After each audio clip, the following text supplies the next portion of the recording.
નમસ્તે વિદ્યાર્થી મિત્રો, આજે વાત કરવી છે ધોરણ 8 અને વિષય સામાજિક વિજ્ઞાનના ચેપ્ટર નંબર 1 ભારતમાં યુરોપિયનો અને અંગ્રેજી શાસનની સ્થાપનાના સંપૂર્ણ મિત્રો સ્વધ્યાયન પોથી સોલ્યુશન ભાગ 2નું મિત્રો આપણે મેળવવાના છીએ. એ પહેલાં ચેનલની અંદર પ્રથમ વખત આવ્યા છો તો ચેનલને ખાસ સબસ્ક્રાઇબ કરી દેવી. વિદ્યાર્થી મિત્રો, પ્રશ્ન નંબર 1ની વાત કરીશું તો યોગ્ય વિકલ્પ પસંદ કરી જવાબ આપવાનો છે. ભારતમાં યુરોપિયન પ્રજા જે છે તેના આગમનનો સાચો ક્રમ કયો છે? તો આવશે પોર્ટુગીઝ, ડચ, અંગ્રેજો અને ફ્રેન્ચો. પ્લાસીનું યુદ્ધ તો આવશે ક્લાઇવ. તો બક્સરનું યુદ્ધ આવશે મેજર મનરો. મૈસૂર વિગ્રહ બાબતે કયું વિધાન સાચું નથી? તો વિદ્યાર્થી મિત્રો, પ્રથમ યુદ્ધની અંદર શાલબાઈની સંધિ થઈ તે ખોટું છે. પ્રશ્ન નંબર 4 પોલીસ તંત્ર તો આવશે કોર્નવોલિસ. તો ન્યાયતંત્ર માટે આવશે વોરન હેસ્ટિંગ, ગવર્નર. ભારતમાં યુરોપિયન પ્રજાના આગમન પાછળનું કયું કારણ યોગ્ય નથી? તો મિત્રો, અહીં ભારતની અંદર નિકાસ કરવા માટેનો જે છે તે ખોટો છે, બાકીના 3 સાચા છે.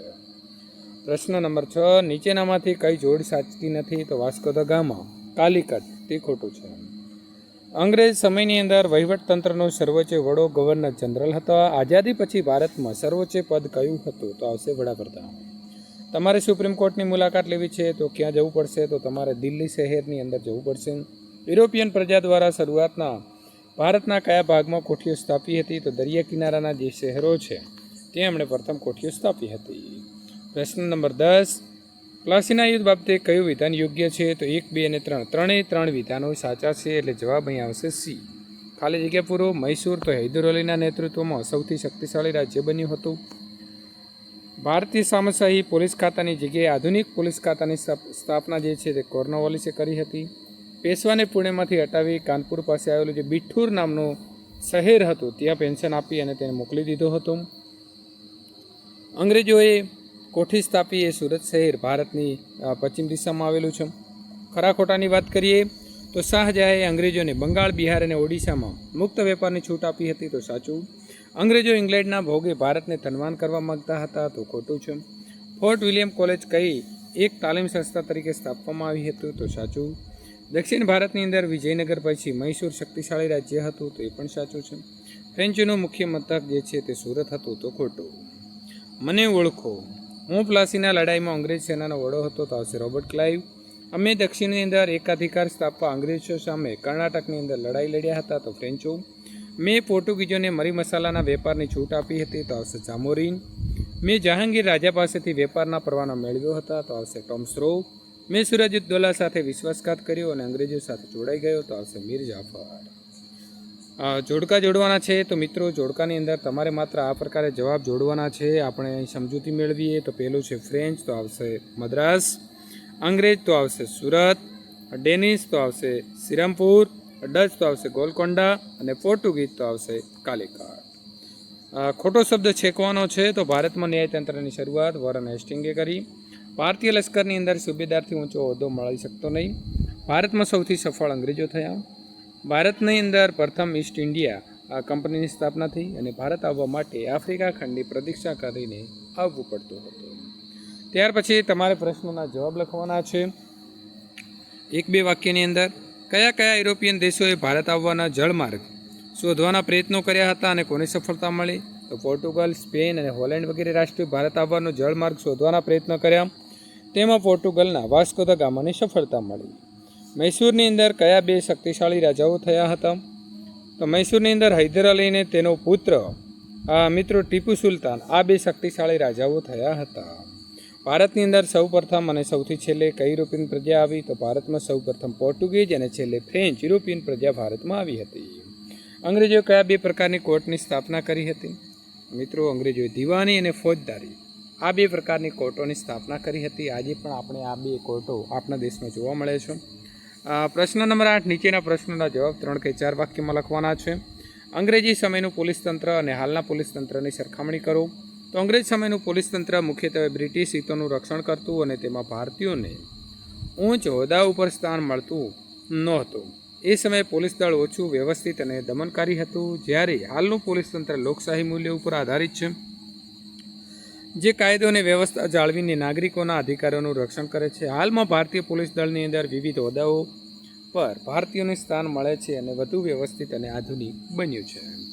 અંગ્રેજોએ કયા કયા રાજાઓ સાથે યુદ્ધ કર્યા હતા? તો અંગ્રેજોએ ભારતની અંદર પોતાનો આધિપત્ય સ્થાપિત કરવા માટે ઘણા રાજાઓ સાથે યુદ્ધો કર્યા.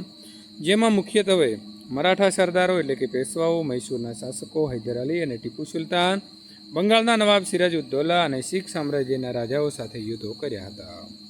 દ્વિમુખી શાસન પદ્ધતિ એટલે શું? તો દ્વિમુખી શાસન પદ્ધતિ એટલે એવી વ્યવસ્થા જેમાં સત્તાનું વિભાજન બે જુદા જુદા શસ્ત્રો ઉપર અને સંસ્થાઓ વચ્ચે કરવામાં આવે. ભારતની અંદર અંગ્રેજોએ બંગાળમાં આ પદ્ધતિ દાખલ કરી હતી, જેમાં મહેસૂલ ઉઘરાવવાની સત્તા કંપની પાસે હતી, જ્યારે વહીવટી અને ન્યાયિક સત્તા નવાબ પાસે હતી. આના કારણે વહીવટી જવાબદારી નવાબ પર રહી, જ્યારે સત્તાનો ઉપયોગ જે છે તે માત્ર અંગ્રેજો કરતા હતા. ટૂંક નોંધની જો વાત કરવામાં આવે તો અંગ્રેજ શાસન સમય ન્યાયતંત્રની વાત કરીએ. અંગ્રેજોએ ભારતમાં પોતાનું જે આધિપત્ય છે તેને સ્થાપિત કરવા માટે ઘણા રાજાઓ પાસે યુદ્ધો કર્યા. આ સમયગાળા દરમિયાન ન્યાયતંત્રમાં પણ સુધારા કરવામાં આવ્યા. વોરન હેસ્ટિંગના સમયમાં ઈસવીસન 1773ના નિયામક ધારા અન્વયે કલકત્તાની અંદર સર્વોચ્ચ અદાલતની સ્થાપના કરવામાં આવી. આ ઉપરાંત દિવાની અને ફોજદારી અદાલતો પણ સ્થાપવામાં આવી. કોર્નવોલિસે ન્યાયતંત્રની અંદર વધુ સુધારા કર્યા અને ન્યાયાધીશોની નિમણૂક કરી. આ વ્યવસ્થા દ્વારા અંગ્રેજોએ ભારતમાં કાયદાનું શાસન જે છે તે સ્થાપિત કરવાનો પ્રયાસ કર્યો. જો કે તેની પાછળ તેમનો મુખ્ય ઉદ્દેશ્ય પોતાનું શાસન મજબૂત બનાવવાનો હતો. અંગ્રેજ શાસન દરમિયાન ન્યાયતંત્રની અંદર સુધારા. તો અંગ્રેજોએ ભારતમાં ન્યાયિક પ્રણાલીમાં અનેક સુધારાઓ રજૂ કર્યા. આમાં ભારતીય દંડ સંહિતા, ફોજદારી કાર્યવાહી સંહિતા અને નાગરિક કાર્યવાહી સંહિતા જેવા કાયદાઓનું સંહિતાકરણ સામેલ હતું, જેને કાનૂની પ્રણાલીમાં એકરૂપતા અને સ્પષ્ટતા લાવી. તેમણે કાયદાના શાસનનો ખ્યાલ પણ રજૂ કર્યો, જે દરેક વ્યક્તિ સમાન કાયદાને આધીન હતો. તેમની સામાજિક સ્થિતિએ ધ્યાનમાં લીધા વિના જો કે આ પ્રણાલીમાં હજુ પણ મર્યાદાઓ અને પૂર્વગ્રહો હતા, ખાસ કરીને ભારતીયોના અધિકારો અને હિતોને લગતા હતા. કારણ આપો. તો પેલું છે કે અંગ્રેજો હૈદર અલીની વધતી જતી સત્તા અને શક્તિ અંગે ચિંતિત હતા, કારણ કે હૈદર અલી જે છે તે મિત્રો મૈસૂરમાં પોતાની સત્તા સ્થાપિત કરી હતી અને તે એક શક્તિશાળી શાસક તરીકે ઉભરી રહ્યો હતો. તેણે પોતાની સેનાને યુરોપિયન પદ્ધતિથી તાલીમ આપી હતી અને શસ્ત્રોનો સંગ્રહ કર્યો હતો. આ ઉપરાંત તે ફ્રેન્ચો સાથે સારા સંબંધો ધરાવતો હતો, જે અંગ્રેજો માટે ચિંતાનો વિષય હતો.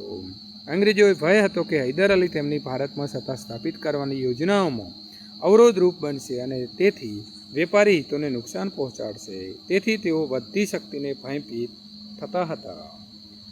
ત્યાર પછી વાત કરીશું બ્રિટિશ વહીવટતંત્રને આધુનિક વહીવટતંત્ર ગણવામાં આવે છે. તો કારણ કે તેમણે ભારતમાં વ્યવસ્થિત કાયદાઓ, ન્યાયતંત્ર, પોલીસ વ્યવસ્થા અને મહેસૂલ પ્રણાલીની સ્થાપના કરી હતી. તેમણે સિવિલ સર્વિસ જેવી વહીવટી સેવાઓ દાખલ કરી, જે મેરિટ આધારિત હતી. આ ઉપરાંત તેમણે રેલવે, ટપાલ સેવા અને સંદેશા વ્યવહાર જેવી માળખાકીય સુવિધાઓનો વિકાસ કર્યો, જેણે વહીવટી કાર્યક્ષમતામાં વધારો કર્યો. ભલે આ સુધારાઓનો મુખ્ય ઉદ્દેશ્ય બ્રિટિશ હિતોની સેવા કરવાનો હતો, પરંતુ તેમણે ભારતમાં એક વ્યવસ્થિત અને આધુનિક વહીવટી માળખું ઊભું કરવામાં મદદ કરી, જેણે ભવિષ્યના વિકાસ માટેનો પાયો નાખ્યો હતો. મરાઠા સામ્રાજ્યની વાત કરીએ તો વિભાજિત થઈ અલગ અલગ રાજવંશોમાં વહેંચાઈ ગયું, કારણ કે પેશવાઓની સત્તા નબળી પડ્યા પછી પાણીપતના ત્રીજા યુદ્ધમાં હાર પછી મરાઠા સરદારો વચ્ચે એકતાનો અભાવ જોવા મળ્યો. હોલકર, સિંધિયા, ગાયકવાડ અને ભોસલે જેવા શક્તિશાળી મરાઠા સરદારોએ પોતપોતાના વિસ્તારમાં સ્વતંત્ર સત્તા સ્થાપિત કરી. તેમની વચ્ચે આંતરિક કલહ અને સત્તા માટે સ્પર્ધા હતી, જેના કારણે સામ્રાજ્યનું વિભાજન થયું. આ ઉપરાંત અંગ્રેજોની ભાગલા પાડો અને રાજકરોની નીતિને પણ આ વિભાજનને વધુ વેગ આપ્યો, જેના પરિણામે મરાઠા સામ્રાજ્ય અનેક નાના 88 રાજવંશોની અંદર વિભાજિત થઈ ગયા. મિત્રો, આ પ્રકારના અંદર જો તમે આગળ ભાગ 2નું સંપૂર્ણ સોલ્યુશન મેળવવા માગો છો તો અહીં આપેલી એન્ડ સ્ક્રીન ઉપર ક્લિક કરીને સોલ્યુશન મેળવી શકશો.